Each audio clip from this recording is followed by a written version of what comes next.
Hello friends, मैं Vinod Kumar tech TRS BK study पर आप सभी का फिर से स्वागत करता हूं।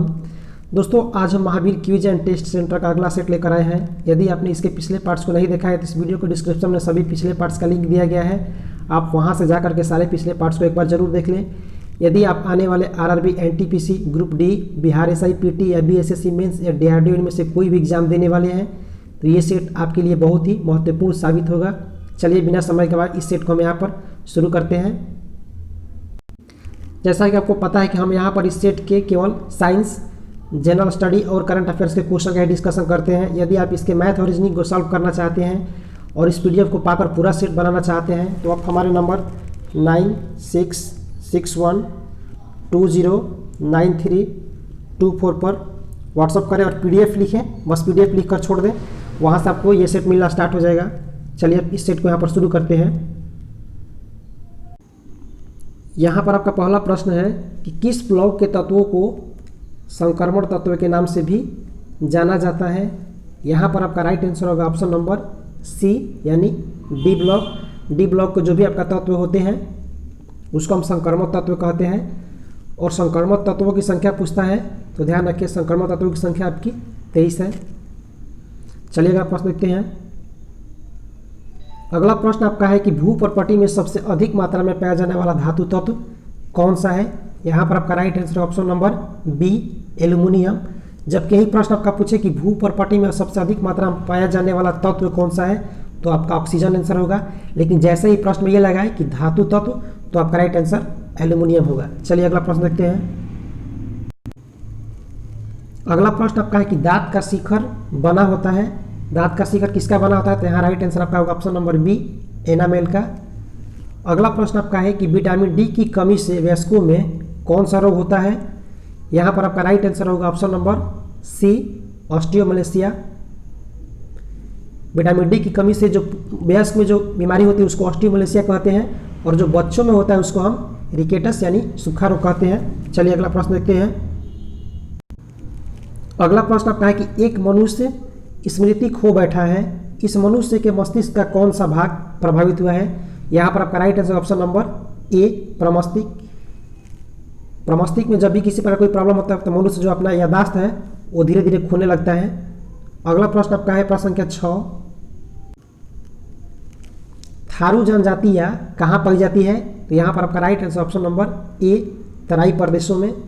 अगला प्रश्न आपका है कि पुटवार पठार किस देश में स्थित है। बहुत ही महत्वपूर्ण सवाल, इसको ध्यान से देखिए। पुटवार पठार किस देश में स्थित है तो यहाँ पर आपका right answer option number D Pakistan में है। चलिए अगला प्रश्न देख लेते हैं।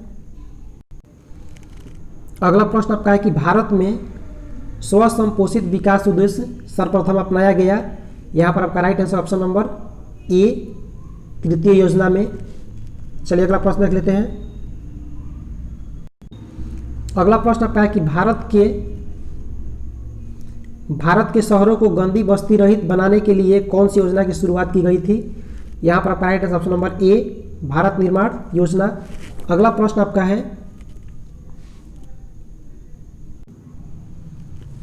प्रश्न संख्या 10 कि लाभ का पद परिभाषित हुआ है। यहाँ पर आपका right answer option number B सर्वोच्च न्यायालय के द्वारा। अगला प्रश्न आपका है कि वित्त आयोग का गठन कौन करता है। यहाँ पर आपका राइट आंसर होगा ऑप्शन नंबर ए राष्ट्रपति। प्रत्येक 5 वर्ष के बाद भारत के राष्ट्रपति वित्त आयोग का गठन करते हैं। और यहाँ पर एक प्रश्न आपका बनता है कि वित्त आयोग संबंधी अनुच्छेद कौन सा है तो ध्यान रखिए अनुच्छेद 280 का संबंध जो है वित्त आयोग से है। चलिए अगला प्रश्न देख लेते हैं। अगला प्रश्न आपका है प्रश्न संख्या 12 इंग्लैंड से समुद्री सुरंग से जुड़ने वाला देश कौन सा है। यहाँ पर आपका राइट आंसर होगा option number C France. France और इंग्लैंड के बीच जो है समुद्री सुरंग से भी दोनों को जोड़ा गया है। अगला प्रश्न आपका है कि नेपाल से भारत के कितने राज्य सटते हैं यानी कितने बाउंड्री शेयर करते हैं। यहाँ पर आपका राइट आंसर होगा ऑप्शन नंबर सी 5 राज्य। हमारे वीडियो के प्ले लिस्ट में जाएंगे, वहाँ पर आपको प्ले लिस्ट मिलेगा टिकी जी के। वहाँ पर हमने जो भी हमारा देश से संबंधित अन्य देश में जो बाउंड्री राज्य शेयर करता है उसके लिए बहुत ही आसान और सरल ट्रिक है। वहाँ से आप ट्रिक के माध्यम से किस किस देश से भारत के कौन कौन से राज्य टच करते हैं बहुत ही आसानी से याद कर पाएंगे। अगला प्रश्न है प्रश्न संख्या 14 कि कौन सा स्थान भूमध्य रेखा को सर्वाधिक निकट है, यानी कौन सा स्थान भूमध्य रेखा के सर्वाधिक निकट है। यहाँ पर आपका right answer option number D Mumbai. आपका अगला प्रश्न है प्रश्न संख्या 15 कि जब कोई वस्तु ऊपर से नीचे आती है तो स्थितिज ऊर्जा पर क्या प्रभाव पड़ता है। यहाँ पर आपका right answer option number B कम होगी, क्योंकि आपको पता है कि mgh का ये फार्मूला होता है mgh, ये आपका स्थितिज ऊर्जा का फार्मूला है। यहाँ पर m जो है आपका वस्तु का ये द्रव्यमान है और g आपका गुरुत्वीय त्वरण है और यहाँ पर h ऊंचाई है। तो जब ऊंचाई ये घटेगी तो जैसे ऊंचाई घटती जाएगी तो ये पूरा का मान भी क्या होगा, घटता जाएगा। तो इस प्रकार जब कोई वस्तु ऊपर से नीचे आएगी तो उसका स्थितिज ऊर्जा जो होगा घटता जाएगा। चलिए अगला प्रश्न लिख लेते हैं। आपका अगला प्रश्न है कि g के बराबर होगा, यानी छोटा g गुरुत्वीय त्वरण और बड़ा g में दोनों में रिलेशन क्या है वही आपको बताना है। तो यहाँ पर आपका राइट आंसर होगा ऑप्शन नंबर बी, यानी बड़ा g और पृथ्वी का द्रव्यमान और आपका बटा में त्रिज्या का r² और बराबर छोटा g, यानी ये दोनों में आपका ये रिलेशन होता है। चलिए अगला प्रश्न देखते हैं। आपका अगला प्रश्न है प्रश्न संख्या 17 कि गति का द्वितीय समीकरण किनके बीच संबंध दर्शाता है। तो यहाँ पर आपका राइट आंसर होगा ऑप्शन नंबर बी, यानी वस्तु की स्थिति और समय के बीच। आपका अगला प्रश्न है कि वह प्रक्षेपण कोण ज्ञात कीजिए जिसके लिए परास और अधिकतम ऊंचाई बराबर होती है। यहाँ पर आपका राइट आंसर होगा option number C, tan inverse 4। चलिए अगला प्रश्न देख लेते हैं। अगला प्रश्न आपका प्रश्न संख्या 19 कि किसी वस्तु का द्रव्यमान 8 kg है, इसकी गतिज ऊर्जा 24 जूल है, तो वेग ज्ञात कीजिए।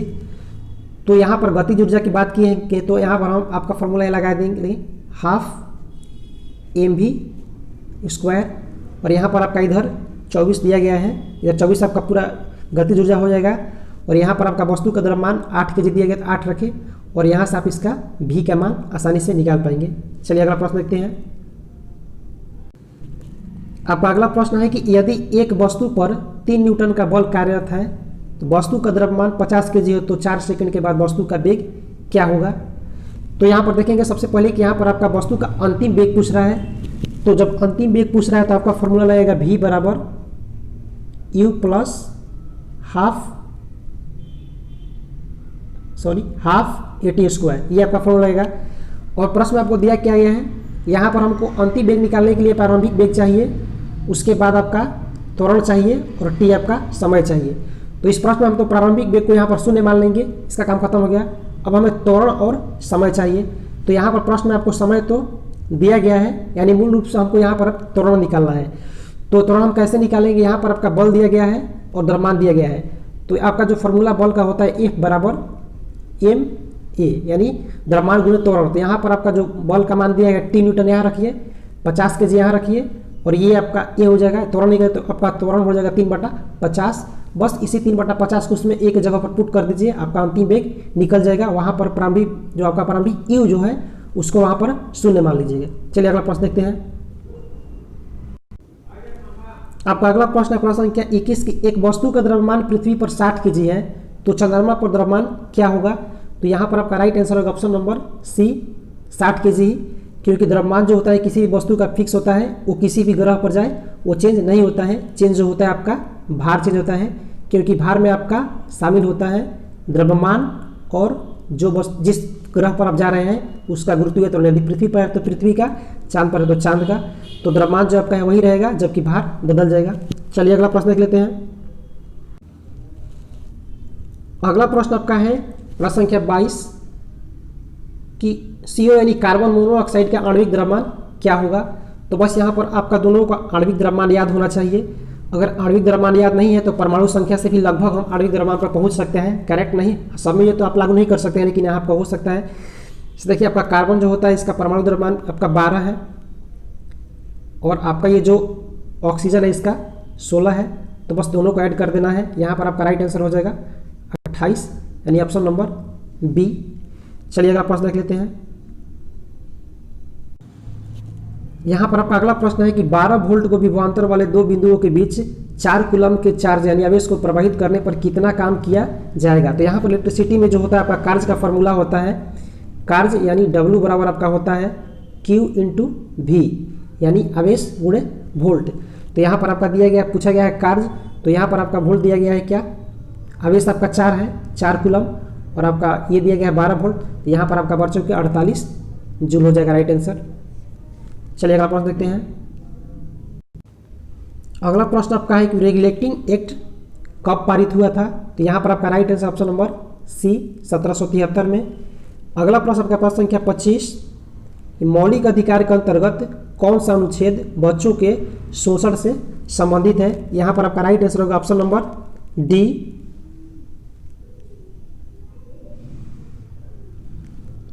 अनुच्छेद 24। अगला प्रश्न आपका है कि अश्विनी बोनाप्पा का संबंध किस खेल से है। यहाँ पर आपका right answer option number B, badminton से संबंधित है अश्विनी बोनाप्पा। चलिए अगला प्रश्न देख लेते हैं।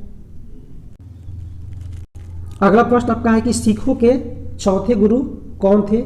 यहाँ पर आपका राइट आंसर ऑप्शन नंबर ए, रामदास। अगला प्रश्न आपका है कि दूसरा कारखाना अधिनियम किसके कार्यकाल में लागू किया गया था। यहाँ पर आपका राइट आंसर होगा ऑप्शन नंबर सी, लैंसडाउन के। और प्रथम कारखाना अधिनियम जो आपका है 1881 में लॉर्ड रिपन के शासनकाल में लागू हुआ था, और दूसरा जस्ट 10 साल बाद आपका लैंसडाउन के शासनकाल में लागू हुआ था। चलिए अगला प्रश्न देख लेते हैं।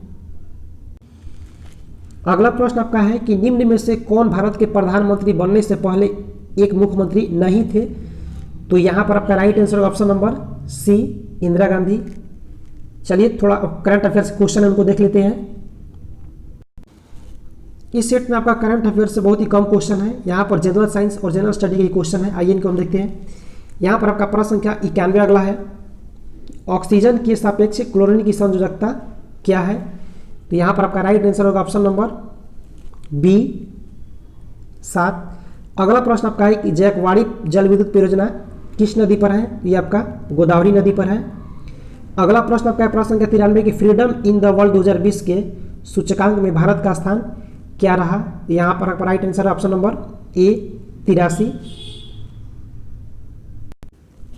अगला प्रश्न आपका है कि बिहार खादी के ब्रांड एम्बेसडर कौन है। तो यहाँ पर आपका राइट आंसर है 94 का option number C, Pankaj Tripathi. अगला प्रश्न आपका है प्रश्न संख्या 95 कि वंदे उत्कल जननी किस राज्य का राज्य गान बन गया है। तो यहाँ पर right answer option number D, Orissa का है, वंदे उत्कल जननी। अगला प्रश्न आपका है कि विश्व खाद्य सुरक्षा दिवस कब मनाया जाता है। यहाँ पर आपका right answer option number C, 7 जून को। ध्यान रखिए आपका विश्व खाद्य सुरक्षा दिवस है, और एक आपका विश्व खाद्य दिवस होता है जो कि आपका 16 अक्टूबर को मनाया जाता है। चलिए अगला प्रश्न देख लेते हैं। अगला प्रश्न आपका है प्रश्न संख्या 97 कि वर्चुअल पुलिस स्टेशन की शुरुआत किस राज्य में हुई है। यहाँ पर आपका right answer option number B, Orissa में। और अगला प्रश्न आपका है खिलाड़ियों को नौकरी में 5% का आरक्षण देने की घोषणा किस राज्य ने हाल ही में की है। यहाँ पर आपका right answer option number C, Madhya Pradesh ने। अगला प्रश्न आपका है,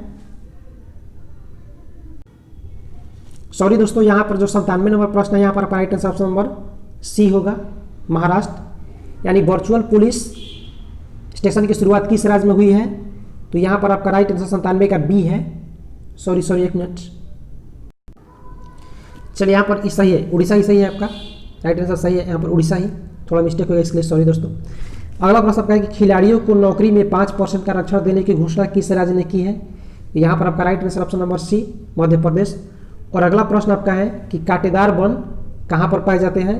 तो यहाँ पर आपका right answer option number C, Rajasthan में। और इस सेट का अंतिम प्रश्न है कि मुगल सम्राट ने आलमगीर शीर्षक अपना लिया था, मतलब किस मुगल सम्राट ने आलमगीर शीर्षक अपनाया था। तो ऑप्शन नंबर सी, औरंगजेब ने। तो दोस्तों अगर आपको ये वीडियो अच्छा लगा तो प्लीज़ वीडियो को एक लाइक जरूर कीजिएगा और अपने दोस्तों में शेयर भी जरूर करें। और अभी तक आपने हमारे चैनल को सब्सक्राइब नहीं किया है तो प्लीज़ इस प्रकार के प्रतिदिन सेट पाने के लिए इस चैनल को जरूर सब्सक्राइब करें और बेल आइकन को प्रेस करें ताकि हर वीडियो की नोटिफिकेशन आपके पास पहुंचता रहे। ये वीडियो देखने का बहुत बहुत धन्यवाद। आपका दिन शुभ हो।